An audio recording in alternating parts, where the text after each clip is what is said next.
नमस्कार, बहुत स्वागत है आप सभी का। मैं हूं आपके साथ चेतन पाठक। खबरों की शुरुआत करने से पहले एक नजर सुर्खियों पर। रायपुर में पूर्व नेता प्रतिपक्ष धर्मलाल कौशिक ने राज्य सरकार पर साधा निशाना। बिरनपुर की घटना को लेकर दिया बयान, कहा छत्तीसगढ़ में है नक्सलियों की सरकार। बिलासपुर में कांग्रेस का चुनावी मंथन संपन्न, कार्यकर्ताओं को किया गया रिचार्ज। कांग्रेस नेताओं ने की चुनावी तैयारियों की समीक्षा। उज्जैन पहुंचे केंद्रीय मंत्री नरेंद्र सिंह तोमर, मन की बात कार्यक्रम में हुए शामिल। बाबा महाकाल के दर्शन कर लिया आशीर्वाद। बिलासपुर में माता कर्मा जयंती कार्यक्रम का आयोजन, पूर्व सांसद लखन लाल साहू ने की शिरकत। दीप प्रज्वलित कर किया कार्यक्रम की शुरुआत। बिलासपुर में कलेक्टर ने श्रमिक दिवस को लेकर की चर्चा, लोगों से की श्रम का सम्मान करने की अपील। कहा बोरेबासी खाकर करें श्रमिकों का सम्मान। खबरों की शुरुआत करेंगे। रायपुर में पूर्व नेता प्रतिपक्ष धर्मलाल कौशिक ने भूपेश सरकार पर जमकर निशाना साधा है। पूर्व नेता प्रतिपक्ष ने छत्तीसगढ़ सरकार को नक्सलियों की सरकार बता दिया। उन्होंने कहा कि शहीद जवान को उसके घर की मिट्टी न मिले तो स्वाभाविक रूप से प्रश्न उठेगा ही, सरकार किसकी है। उन्होंने कहा कि मैं मुख्यमंत्री से कहना चाहता हूं कि शहीद परिवारों को 50 से 75 लाख की आर्थिक सहायता मुहैया करानी चाहिए। साथ ही साथ परिवार को सरकारी नौकरी तत्काल देनी चाहिए। जवान वहां लड़ते हुए शहीद हुए और जो विस्फोट में हमारे जवान शहीद हुए हैं, ऐसे परिवार को सुरक्षा का भाव कैसे मिलेगा, वो ये विश्वास कैसे उसको दिलाया जा सकेगा कि आप परिवार उनके सुरक्षित हैं। तो इन सारे जो प्रश्न है उस पर विराम लगनी चाहिए, क्योंकि मुझे लगता है कि कहीं न कहीं सरकार की लापरवाही के कारण ये हुई है। जब कांग्रेस के सत्ताधारी दल के विधायक के काफिला के ऊपर में जब हमला हुआ और उसकी कोई प्रतिक्रिया नहीं आई और इसके बाद में बड़ी घटना घटी है, लेकिन सरकार की तरफ से कि वहां के निवासियों को और बाकी लोगों को ये गारंटी जो सुरक्षा की होनी चाहिए आज भी देने में असफल है। तो मुझे लगता है कहीं ना कहीं सरकार की चूक हो रही है। केंद्रीय मंत्री नरेंद्र सिंह तोमर उज्जैन पहुंचे, जहां उन्होंने बाबा महाकाल मंदिर में पहुंचकर दर्शन और पूजा अर्चना की। इस दौरान उन्होंने मीडिया के साथ बातचीत में कहा कि भ्रष्टाचार के खिलाफ जंग के विरोध में देश के सारे भ्रष्ट एक हो गए हैं। इस दौरान मंत्री नरेंद्र सिंह तोमर बड़नगर में आयोजित प्रधानमंत्री नरेंद्र मोदी की मन की बात कार्यक्रम में शामिल हुए। उन्होंने दोपहर को वापस लौटते समय महाकाल मंदिर पहुंचकर बाबा महाकाल के दर्शन कर पूजा अर्चना की। इस मौके पर मंदिर समिति की ओर से कलेक्टर कुमार पुरुषोत्तम ने महाकाल की तस्वीर और प्रसाद भेंट कर मंत्री का सम्मान किया। दर्शन के बाद मीडिया के साथ बातचीत में केंद्रीय मंत्री नरेंद्र सिंह तोमर ने प्रधानमंत्री नरेंद्र मोदी की मन की बात कार्यक्रम के 100वें एपिसोड पूरे होने पर बधाई देते हुए कहा कि प्रधानमंत्री मोदी की कल्याणकारी नीति और राज्य सरकार द्वारा किए गए विकास कार्यों की बदौलत कर्नाटक में पूर्ण बहुमत के साथ बीजेपी की सरकार बनेगी।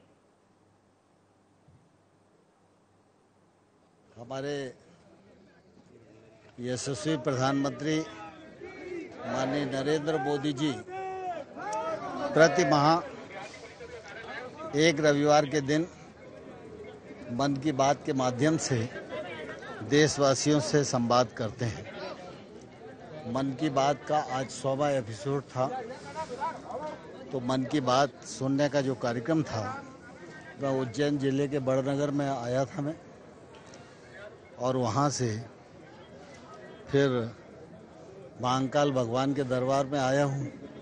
प्रभु के दर्शन किए, पूजा अर्चना की, प्रार्थना की, प्रभु का आशीर्वाद हम सब लोगों पर रहे और हम सब लोग अपने दायित्व का सफलतापूर्वक निर्वहन कर सकें। 100वें एपिसोड के अवसर पर मैं प्रधानमंत्री जी को बहुत बहुत बधाई देता हूं, बहुत शुभकामनाएं। बिलासपुर में कांग्रेस का चुनावी मंथन संपन्न हो गया। इस दौरान चुनावी मंथन में जिलाध्यक्ष, शहर अध्यक्ष, बूथ अध्यक्ष समेत कार्यकर्ताओं को रिचार्ज किया गया। वहीं प्रदेश के शीर्ष नेताओं ने संभाग स्तरीय चुनावी तैयारियों की समीक्षा की। इस दौरान बैठक में 75+ सीटें जीतने के लिए कार्यकर्ताओं को टिप्स दिए गए। साथ ही संभाग की हारी हुई सीटों पर विशेष ध्यान देने पर फोकस किया गया। और अलग अलग ढंग से हम लोग बनाने की तैयारियां हम लोग कर रहे हैं, ताकि जो पीसीसी ने टारगेट तय किया है 75+ का टारगेट, वो टारगेट हम लोग पूरा कर सके, उसके लिए लगातार हम लोग काम कर रहे हैं। और हमें उम्मीद है अगली बार जब 2023 के चुनाव में जाएंगे, बिलासपुर संभाग का जो हमारे विधानसभा, हम ज्यादा से ज्यादा विधानसभा जीतेंगे, ऐसा मुझे लगता है। और आप सबका मार्गदर्शन भी, अगर कोई कमी लगती है, हम कमियों को, अगर कुछ कमी है, कमियों को भी हम लोग समय समय पर दूर करने का प्रयास करते हैं। हमारे कार्यकर्ता, हमारे संगठन के पदाधिकारी जो भी हमको दिशा निर्देश देते हैं, अगर कोई बात रखते हैं, वो बात हम लोग करते हैं। कांग्रेस पार्टी में आंतरिक लोकतंत्र है। सिरपुर में छत्तीसगढ़ पत्रकार कल्याण महासंघ की पहला स्थापना दिवस समारोह मनाया गया, जिसमें मुख्य अतिथि के रूप में सिरपुर विशेष क्षेत्र विकास प्राधिकरण के अध्यक्ष सतीश जग्गी ने शिरकत की, जहां उन्होंने प्रदेश भर से आए पत्रकारों का कलम वीर सम्मान से सम्मानित किया। साथ ही कार्यक्रम में प्रदेश के जिले से आए पत्रकारों की नियुक्तियां आदेश जारी किया गया। इस दौरान प्रदेश स्तर के तमाम पत्रकार मौजूद रहे। हमारी सरकार छत्तीसगढ़ में पत्रकार कानून जो लेकर आई है, सुरक्षा कानून लेकर आई है, उससे आप लोगों को बहुत हिम्मत और बल मिलेगा। और आने वाले समय में हमारी सरकार से, मुख्यमंत्री जी से, भूपेश बघेल जी से जो भी पत्रकारों के हित की बात होगी और आप लोगों ने जो यहाँ बात रखी, निश्चित तौर पर हम उनको प्रयास करेंगे। ऐसा तो होना नहीं चाहिए मेरे हिसाब से। अगर ऐसी कोई बात है कि वहाँ पे अगर आप कलेक्टर को इस बात से अवगत कराइए और ये कलेक्टर अगर इस बात को सरकार के समक्ष रखता है, ऐसे कुछ होगा तो निश्चित तौर पर ऐसा नहीं होगा। हमारे लिए सब समान हैं, सब एक हैं, और जो भी सरकार की नीति और स्कीम्स आती है वो सबके लिए समान है। बिलासपुर में दक्षिण पूर्व मध्य रेलवे के इंस्टीट्यूट में साहू समाज के कर्मचारियों ने माता कर्मा जयंती के अवसर पर कार्यक्रम का आयोजन किया, जिसमें बिलासपुर तैलचित्र पर दीप प्रज्वलित कर कार्यक्रम का शुभारंभ किया गया। इस दौरान कई सांस्कृतिक कार्यक्रम का भी आयोजन किया गया, जिसमें नन्हे मुन्ने बच्चों ने रंगारंग प्रस्तुति दी। कार्यक्रम में समाज के बच्चों का उत्साह बढ़ाने के लिए गिफ्ट वितरित किए गए। इसमें बच्चों को समाज के प्रति जागरूक कर छत्तीसगढ़ की संस्कृति से अवगत कराया जा सके। कार्यक्रम में रेलवे के सभी साहू समाज के कर्मचारी मौजूद रहे।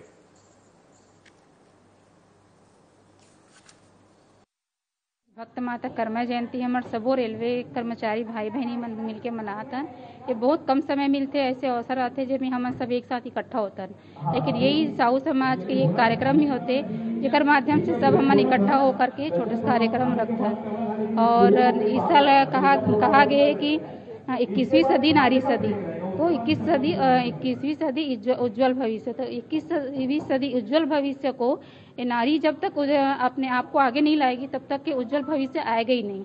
तो इसीलिए सभी नारी शक्ति को आगे ला करके आगे लाया जा रहा है। नारी सशक्तिकरण का दिवस अभी मतलब समय है, तो सभी नारी शक्ति को आगे लाएंगे तभी हमारा उज्जवल भविष्य होगा। आज कर्मा माता जयंती समारोह का कार्यक्रम यहाँ पर आयोजित किया गया है और इस कार्यक्रम के माध्यम से हमारे समाज के जो प्रतिभाशाली बच्चे हैं और जो बहनें हैं वो विभिन्न प्रकार के सांस्कृतिक कार्यक्रम, मेहंदी सजाओ, सलाद सजाओ और पेंटिंग्स वगैरह के जो कार्यक्रम उनके बहाने किए हैं। और इसके माध्यम से सभी जो हमारे समाज के जो प्रतिभाशाली लोग हैं उनको अवसर मिलता है, अपनी मंच मिलता है, उनको सांस्कृतिक कार्यक्रम का भी आयोजन होता है। तो निश्चित रूप से इस प्रकार के कार्यक्रम से समाज को आगे बढ़ने की प्रेरणा मिलती है और माता कर्मा का ये संदेश ही है कि हम हर एक परिस्थिति में समाज को संघर्ष करते हुए आगे ले जाएं। इस जयंती समारोह की मैं बहुत बहुत बधाई और शुभकामना देता हूं। बिलासपुर में कलेक्टर सौरभ कुमार ने 1 मई को श्रमिक दिवस के अवसर पर जिले वासियों से बोरे बासी खाने की अपील की है। उन्होंने कहा कि पूरी दुनिया में 1 मई को श्रमिक दिवस मनाया जाता है। छत्तीसगढ़ किसानों और मेहनतकश लोगों का प्रतीक है, इसलिए हमारे लिए यह तारीख किसी त्योहार से कम नहीं।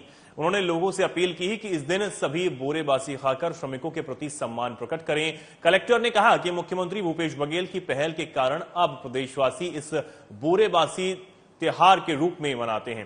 उन्होंने कहा कि ये आयोजन श्रम के साथ साथ अपनी संस्कृति के प्रति भी सम्मान को दर्शाता है। कलेक्टर ने अपनी अपील में कहा कि इस बार बोरेबासी त्योहार में सभी दोगुने उत्साह के साथ शामिल हुए। 1 मई को पूरी दुनिया में श्रमिक दिवस मनाया जाता है। छत्तीसगढ़ किसान और मेहनतकश लोगों का प्रदेश है। हमारे लिए 1 मई की तारीख किसी त्योहार से कम नहीं है। माननीय मुख्यमंत्री जी के पहल के कारण अब हमारे लिए यह तारीख और भी खास हो गई है, क्योंकि इसे हम बोरेबासी त्योहार के रूप में मनाते हैं। बिलासपुर को छत्तीसगढ़ की न्यायधानी भी कहा जाता है एवं संस्कारधानी भी कहा जाता है। इसलिए मेरा आप सभी से अपील है कि इस बार के बोरेबासी त्योहार में बढ़ चढ़कर हिस्सा लें, अपने स्वयं अपने परिवार के लोगों को इसमें जोड़ें। फेसबुक, ट्विटर, यूट्यूब के माध्यम से इसको शेयर करें। 1 मई श्रमिक दिवस, बोरेबासी दिवस की आप सभी को अग्रिम बधाइयां। बिलासपुर में महापौर ने श्रमिक दिवस पर बोरेबासी खाने की लोगों से अपील की है। उन्होंने कहा कि मुख्यमंत्री भूपेश बघेल ने छत्तीसगढ़ की कला, संस्कृति, परंपरा, तीज त्योहार के संरक्षण और संवर्धन का कार्य निरंतर वो कर रहे हैं। इसी कड़ी में हमारे प्रदेश में छत्तीसगढ़ के पारंपरिक व्यंजन और खान पान को भी आगे बढ़ाने का भरपूर प्रयास किया जा रहा है। साथ ही उन्होंने कहा कि बोरेबासी हमारे खान पान का एक अहम हिस्सा है। आज के इस आधुनिक युग में लोग जंक फूड खाकर बीमार हो रहे हैं, लेकिन बोरेबासी खाने वाले गांव के लोग कभी बीमार नहीं पड़ते। इस दौरान उन्होंने सभी से अपील की है कि इस दिन लोग उत्साह के साथ बोरेबासी का सेवन करें। यशस्वी मुख्यमंत्री, छत्तीसगढ़िया मुख्यमंत्री आदरणीय भूपेश बघेल जी के द्वारा 1 मई के मजदूर दिवस के दिन ला बासी बोरे खाए के दिन घोषित करे है। तेन में हम सब जन अपन विभाग के, अपन संगी साथी मन संग हर साल 1 तारीख के बासी बोरे खाथन।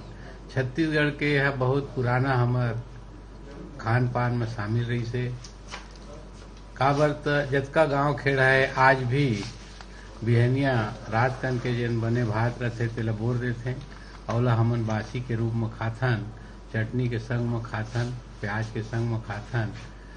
और एक सबसे बड़ा फायदा ये है शारीरिक दृष्टि से कि जिन हमार पोषण आहार है, जिन प्रकार के हमन जतका पौष्टिक आहार होना चाहिए। जिला पंचायत अध्यक्ष ने भी मेहनतकश श्रमिकों के सम्मान में श्रमिक दिवस पर बोरेबासी खाने की अपील की है। जिला पंचायत अध्यक्ष अरुण सिंह चौहान ने 1 मई को अंतर्राष्ट्रीय श्रमिक दिवस के अवसर पर जिलेवासियों से बोरेबासी खाने की अपील की। उन्होंने कहा कि बोरेबासी हमारे छत्तीसगढ़ के समूचे मेहनतकश लोगों का पारंपरिक और पसंदीदा आहार है। हमारे प्रदेश के मुखिया भूपेश बघेल इस दिन किसान, मजदूर, मेहनतकश भाइयों के साथ बोरेबासी खाकर उनके श्रम के प्रति सम्मान प्रकट करते हैं। यह हमारे प्रदेश का एक प्रमुख खान पान है। साथ ही उन्होंने जिलेवासियों से 1 मई को अंतर्राष्ट्रीय श्रम दिवस के अवसर पर श्रमवीरों के सम्मान में अनिवार्य रूप से बोरेबासी खाकर छत्तीसगढ़ की परंपरा और संस्कृति के संवर्धन में अपना बहुमूल्य योगदान देने की अपील की है। छत्तीसगढ़ या सभी छत्तीसगढ़ वासियों से और हमारे बिलासपुर जिला के सभी से यही अपील करी हूं कि 1 मई के मजदूर दिवस ला हम बोरेबासी खा करके जैन हमारे छत्तीसगढ़ के प्रमुख खान पान है। जिला हमारे माननीय मुखिया भूपेश बघेल जी है 1 मई के मजदूर दिवस के रूप में सब किसान साथी मन के साथ, सभी छत्तीसगढ़िया वासी मन के साथ बैठ करके बोरेबासी के खाए के कार्यक्रम रखे जाते और यह हमारे आदि समय से चले आ रहे हैं कि छत्तीसगढ़िया प्रमुख व्यंजन और प्रमुख खान पान में रहे हैं। इला हमार छत्तीसगढ़िया मुख्यमंत्री है सभी संस्कृति का, सभी खान पान ला जन चला रहे हैं और आगे भी हम ये सब ला पालन करत रही। यही अपील करी हूं कि आप 1 मई के मजदूर दिवस के दिन सब साथी के साथ मिलकर के बोरेबासी खाए। और मैं तो अपन व्यक्तिगत बताऊं तो मैं प्रायः रोज शाम के टाइम बोरे खाए के आदत है और ये सब ला हम सभी से अपील करी हूं कि हम छत्तीसगढ़िया खान पान ला खात रहे। बेहर में कल मजदूर दिवस के अवसर पर पत्रकारों की प्रमुख मांग पत्रकार सुरक्षा कानून लागू करने को लेकर रैली निकाली जाएगी। ये रैली श्रमजीवी पत्रकार संघ द्वारा भोपाल में आयोजित की जा रही है। रैली में शामिल होने के लिए बेहर पत्रकार संघ अध्यक्ष देवदत्त धानेश्वर और पत्रकार संघ मुरली अजीत समेत तमाम पत्रकार शामिल होंगे।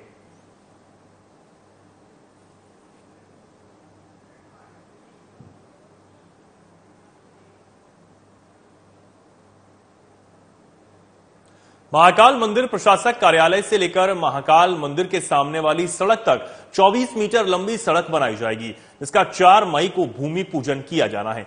इसे लेकर कलेक्टर कुमार पुरुषोत्तम ने महाकाल मंदिर क्षेत्र का दौरा किया। इस दौरान उन्होंने इस मार्ग पर लगी फूल प्रसादी और अन्य दुकानों को हटाने के आदेश दिए हैं।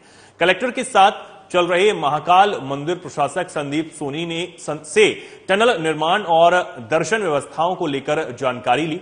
कलेक्टर कुमार पुरुषोत्तम ने बातचीत में बताया कि मंदिर में टनल का काम शुरू होने के कारण दर्शन व्यवस्था में कुछ बदलाव किया गया है। यहाँ पे 24 मीटर की रोड बननी है, एजेंसी तय हो चुकी है। 4 तारीख को भूमि पूजन होकर काम शुरू होगा। उसके लिए हम आवश्यक व्यवस्थाएं देखने आए थे। ये जो अस्थायी अतिक्रमण है, क्योंकि सरकारी जमीन पर एक्वायर हो चुकी है, पैसा दिया जा चुका है, तो ये हटाया जाएगा। तो ये पार्किंग वाली दुकानें ये भी हटेंगी? फर्स्ट फेज में सड़क यहाँ से बनेगी, उसके बाद आगे जो कार्रवाई काम चल रहा है उसको लेकर कुछ। हाँ, टनल का काम बेसिकली हमें सावन माह को देख के तैयारियां करनी है, और उसके लिए टनल का काम तत्काल अभी जरूरी है, क्योंकि वो कंक्रीट का काम है, कम से कम उसको 2 महीने लगेंगे। इसलिए सावन के पहले ये चीज़ें तैयार हो जाए, इसलिए टनल का काम कल से शुरू होगा, कल या परसों से। दर्शन व्यवस्था चेंज होगी? हाँ, उसके कारण थोड़ी दर्शन व्यवस्था चेंज होगी। श्रद्धालुओं से मेरा अनुरोध है आपके माध्यम से कि चूंकि फेज 2 का काम चल रहा है, तो कई बार चेंजेज करने होते हैं, थोड़ी बहुत असुविधा होती है, ये हमारे संज्ञान में है। तब भी हम कोशिश करते हैं कि कम से कम असुविधा हो। सीहोर में नगर पालिका अध्यक्ष द्वारा कृष्णा गार्डन में पत्रकार वार्ता का आयोजन किया गया, जिसमें गर्मी में जल प्रदाय संबंधित जानकारी, शहर में होने वाले अनेक विकास कार्य, योजनाओं पर, बजट और नियोजन पर चर्चा की गई, जिसमें नगर पालिका अध्यक्ष प्रिंस राठौर, विधायक सीहोर सुदेश राय, नगर पालिका के संबंधित अधिकारी मौजूद रहे। नगर पालिका अध्यक्ष प्रिंस राठौर ने सभी पत्रकारों को जल प्रदाय व्यवस्था की विस्तार से जानकारी दी और कहा कि 1 मई से नगर में 1 दिन के अंतराल में नियमित पेयजल दिया जाएगा। वहीं विधायक सुदेश राय ने कहा कि किसी भी क्षेत्र का कार्य हो, हर समस्या का तत्परता से निवारण किया जाएगा।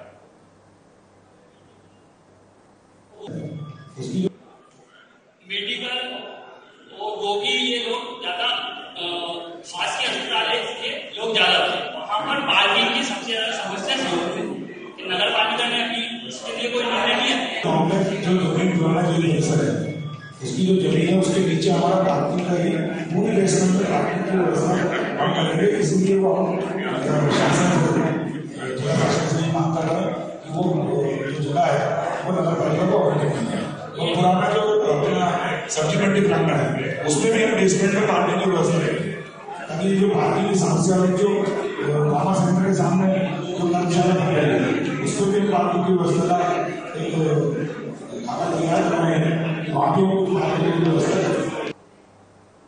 छत्तीसगढ़ में गरीबी रेखा से नीचे जीवन यापन करने वालों के लिए सरकार द्वारा राशन की सहायता उपलब्ध कराई जाती है। बीपीएल कार्ड धारकों को सस्ती कीमतों में चावल और शक्कर उपलब्ध कराने का कार्य शासकीय उचित मूल्य की दुकान के जरिए किया जा रहा है। वहीं चावल के बंपर पैदावार के बाद भी सरकार द्वारा बीपीएल कार्ड धारियों को अप्रैल और मई महीने का राशन एक साथ देने का निर्णय लिया गया है। इसके लिए खाद्य विभागों को निर्देशित कर खाद्य सामग्री वितरित करने का कार्य किया जा रहा है। जिला खाद्य अधिकारी अनुराग भदौरिया ने जानकारी देते हुए बताया है कि शासन के आदेश के मुताबिक बीपीएल कार्डधारियों और को अप्रैल और मई महीने का राशन एक साथ दिया जा रहा है। इसे लेकर सारे दुकानों को निर्देश जारी कर दिया गया है।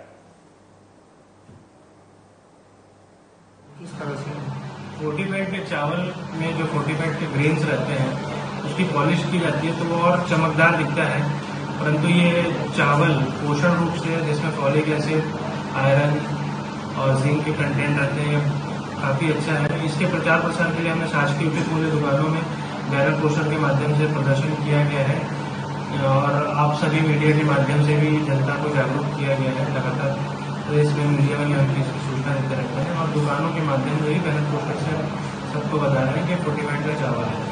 इसके अलावा मध्याह्न भोजन एवं पूरक पोषण आहार में विगत 1 वर्ष से 40 का चावल वितरण किया जा रहा है, तो लोगों में अब धीरे धीरे काफी जागरूकता आ गई है। बिलासपुर में नए वित्तीय वर्ष के साथ ही खनिज विभाग एक बार फिर अवैध परिवहन, उत्खनन और संधारण मामलों में कार्रवाई करता नजर आ रहा है। बिलासपुर का खनिज विभाग पिछले कुछ समय से अपनी कार्यशैली को लेकर लगातार निशाने पर रहा। वहीं अवैध रेत उत्खनन गौड़ खनिजों की चोरी और उसके परिवहन को लेकर खनिज विभाग की सतर्कता पर सवाल उठते रहे हैं। वहीं नए वित्तीय वर्ष के साथ खनिज विभाग ने ताबड़तोड़ कार्रवाई शुरू कर दी है। अवैध रेत उत्खनन समेत खनिजों के परिवहन और संधारण को लेकर खनिज विभाग गंभीर नजर आ रहा है। जिला खनिज अधिकारी ने से मिलकर जानकारी के मुताबिक 90 से अधिक परिवहन उत्खनन के मामलों पर कार्रवाई कर लाखों का राजस्व वसूल चुका है।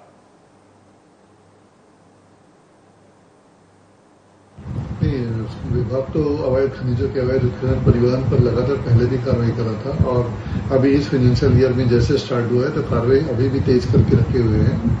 अभी कल तक जो है 80 गाड़ियां उसमें जो पकड़ी जा चुकी थी, जिसमें सभी टुकटे खनिजें थी। ज्यादातर उसमें रेत की गाड़ियां थी, गिट्टी भी है, उसमें मुरम भी गाड़ियां पकड़ी गई हैं, कोयले की भी गाड़ियां पकड़ी गई। तो सभी खनिजों पर हम पूरी तरीके से उस पर ध्यान दे रहे हैं और 16.5 लाख से ज्यादा की पेनल्टी इसमें की गई है। अवैध उत्खनन के मामले भी दर्ज किए गए हैं। पिछले बार 2 अवैध उत्खनन के मामले दर्ज किए गए हैं, उसमें भी 50,000 से ज्यादा की पेनल्टी की गई है। अभी भी हमारे पास कम से कम 12 गाड़ियां जो है जिसपे भी प्रकरण का निराकरण नहीं हुआ है वो अभी पकड़ी हुई है। सूरजपुर जिले के विकासखंड रामानुजनगर में नवोदय विद्यालय चयन परीक्षा केंद्र का विकासखंड शिक्षा अधिकारी पंडित भरद्वाज ने निरीक्षण किया। वहीं शिक्षा अधिकारी पंडित भरद्वाज ने बताया है कि रामानुजनगर विकासखंड में 4 सेंटर शासकीय उच्चतर माध्यमिक विद्यालय रामानुजनगर, तेवरागुड़ी, गणेशपुर, सोनपुर के स्कूलों को परीक्षा केंद्र बनाया गया। इसमें चारों सेंटर में 1040 बच्चों ने फॉर्म भरा। साथ ही आपको बता दें कि आज के परीक्षा में कुल 66% बच्चों की उपस्थिति दर्ज की गई।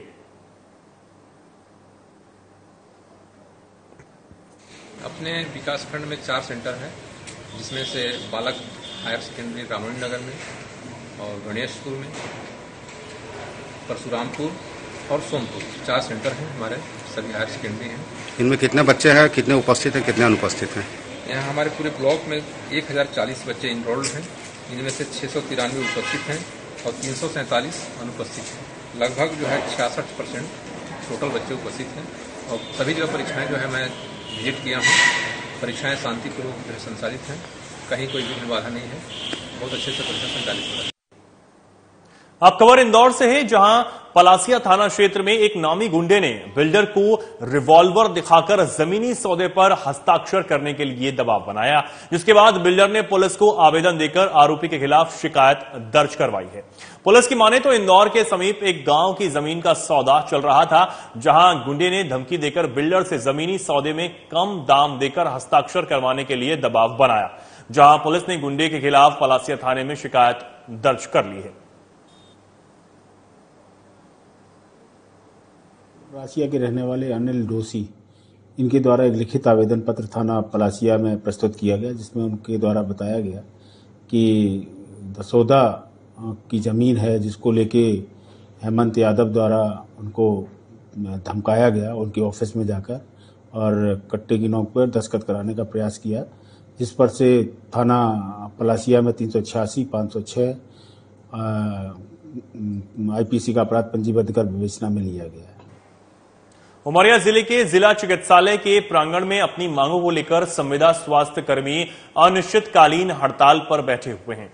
हड़ताल कर रहे संविदा कर्मचारियों का साफ तौर पर कहना है कि इसके पूर्व में भी 15 दिसंबर 2022 से चल रही हड़ताल को खत्म करने की समझाइश देते हुए वरिष्ठ अधिकारियों द्वारा यह आश्वासन दिया गया था कि आप लोगों की मांगों में 2018 की नीति को लागू किया जाएगा, जिसके लिए कुछ समय लगेगा, लेकिन एक लंबे समय के बाद भी आज तक कोई समाधान सामने नहीं आ पाया है। इसलिए हम फिर से हड़ताल की राह पर जाने को मजबूर हैं और आगे सरकार जब तक हमारी सुध नहीं लेती है तब तक ये हड़ताल आगे भी जारी रहेगी। अपनी मांगों को लेकर बैठे हैं, क्योंकि अभी हम लोगों ने 2 महीने पहले भी अपनी हड़ताल की थी, जिसमें क्या हुआ था कि हम लोगों को आश्वासन दिया गया था कि आप लोग उठ जाइए और अपने अपने काम पे वापस चले जाइए, हम लोग आपके काम को, जो भी आप लोग की मांग है उसको हम देखेंगे और उसको पूरी करेंगे। 1 महीने का मांग हम लोगों की ये थी कि जो 5 जून 2018 की नीति है वो लागू करें और या तो हमें नियमितीकरण दें, क्योंकि सारे संविदा कर्मचारी यहाँ पे जो बैठे हैं वो उनकी बहुत सारी आशाएं हैं सरकार से कि हमें भी जो रेगुलर कर्मचारी हैं उनके जैसे लाभ मिले, चीजें मिले, बट वो हमारे साथ कभी हो नहीं पाती हैं। हम लोग भी बराबर काम करते हैं, उन्हीं के जैसे काम करते हैं, कभी कभी कितने सारे पोर्टल चला रहे हैं, सारी चीजें कर रहे हैं, अपने काम में हम लोगों ने कभी पीछे नहीं हटे। लेकिन सरकार से हम बस यही बोल रहे हैं, जो हमारे उच्च अधिकारी हैं उन्होंने बोला था कि आप 1 महीने का हमें समय दीजिए, हम सारी चीजें क्लियर करके आपकी मांगों को पूरा करेंगे। फिलहाल के लिए खबरों में इतना ही। नमस्कार।